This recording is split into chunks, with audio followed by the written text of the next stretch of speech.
You're tuning into Black and White Sports on YouTube.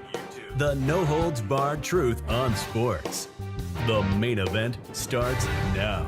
All right, Black and White Sports 2 supporters. We're going to talk about Deion Sanders, Colorado, and, of course, today, a massive matchup. You know, coming into the season, everybody thought TCU was going to be a real test right out of the gate. A lot of pundits believed TCU was going to probably win by 20 or 30.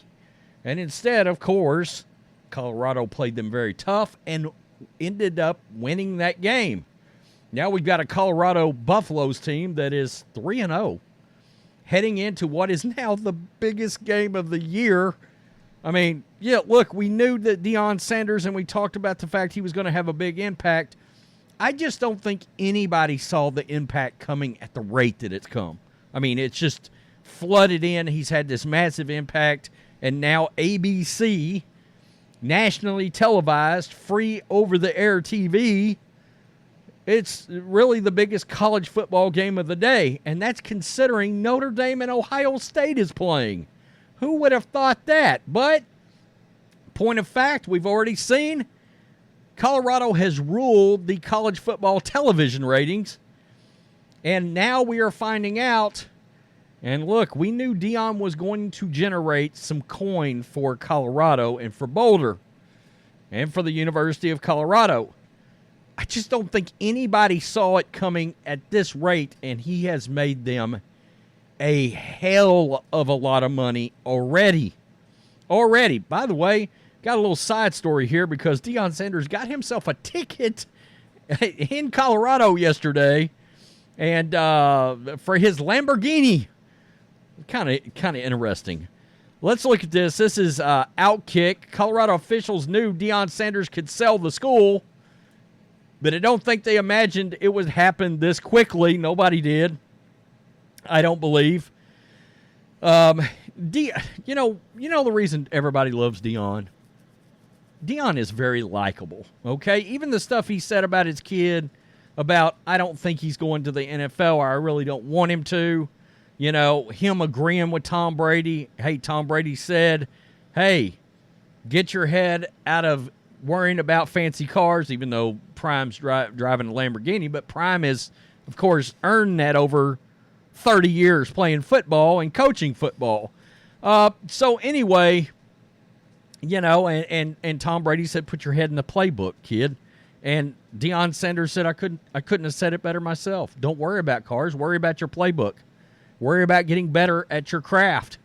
And Deion's just likable. Even when he was playing, even when he was flashy, even when he was charismatic in the same way Michael Irvin is very just likable.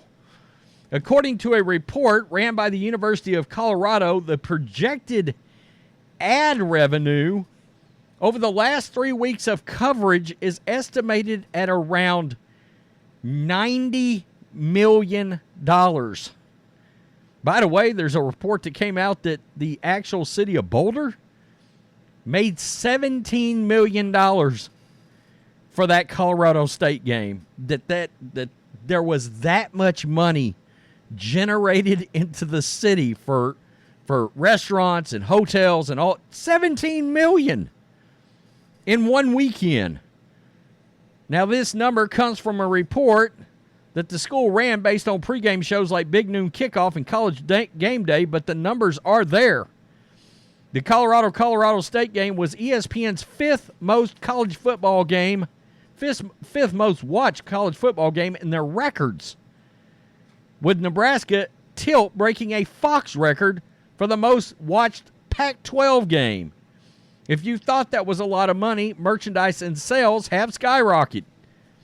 Based on an article from the Daily Camera, the team store, the Colorado team store, is, wow, 892% above 2022 revenue. From September to date, team merchandise sales are up 2,544% compared to last year at this time. But it's not just merch sales and advertising that has been a source of profit. Season ticket sales for the football program sold out this past April for the first time in 27 years. The school has sold 22,457 season tickets. Jesus. This number does not include student tickets sold as a pass for yearly sporting events. Also, for this first time in history, every home game is, of course, sold out. Now, donations. It's not just ticket and merchandise sales. Donations to the athletic department are pouring in, with more than $28 million during the last fiscal year. Now, in the fiscal year of 2023, Alumni has donated $52.8 million, compared to a total of $50.8 during the entire year of 2022. So we're sitting here in September. They've already made $2.8 million more than they made all last year. And this is where it talks about the city of Boulder making a hell of a lot of money. Oh, that was the Nebraska game that brought in $17 million in combined direct and indirect economic impact to the area. CU Boulder spokesperson Steve Herbert told the Daily Camera. In terms of media coverage, besides pregame shows on the Boulder campus, Colorado credentialed 848 media members for the Nebraska game. That number will surely be surpassed when USC heads to Boulder next week. That's going to be the biggest game next week, because you got Deion Sanders taking on the Heisman Trophy winner and projected number 1 overall NFL draft pick, Caleb Williams. That is just bananas. So let's look at this. Of course, the Colorado game is coming. The CU parking police put a citation on the white Lamborghini that caught attention of bystanders, including Deion Sanders Jr., who posted about it on social media. So he's making a lot of money for the university, but I guess they still gave him a ticket? Okay, here it is. I had to switch it. Lamborghini Prom. I love to see it. Wow, that's a badass car. Lambo. They even gave him a ticket. Oh, God, there's a ticket right there. Yeah, boy, it's crazy. We done made you all this money, but we're still going to give you a parking ticket. What the hell? Sanders got a ticket the day before Colorado's game with 10th-ranked Oregon.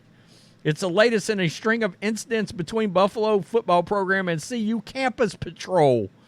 At least 8 players had their cars towed for parking near the practice bubble down the hill over the summer. A hefty couple of $100 was charged by a towing service to get their cars out of impound.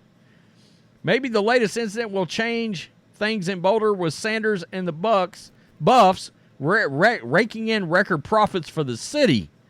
That is crazy as hell.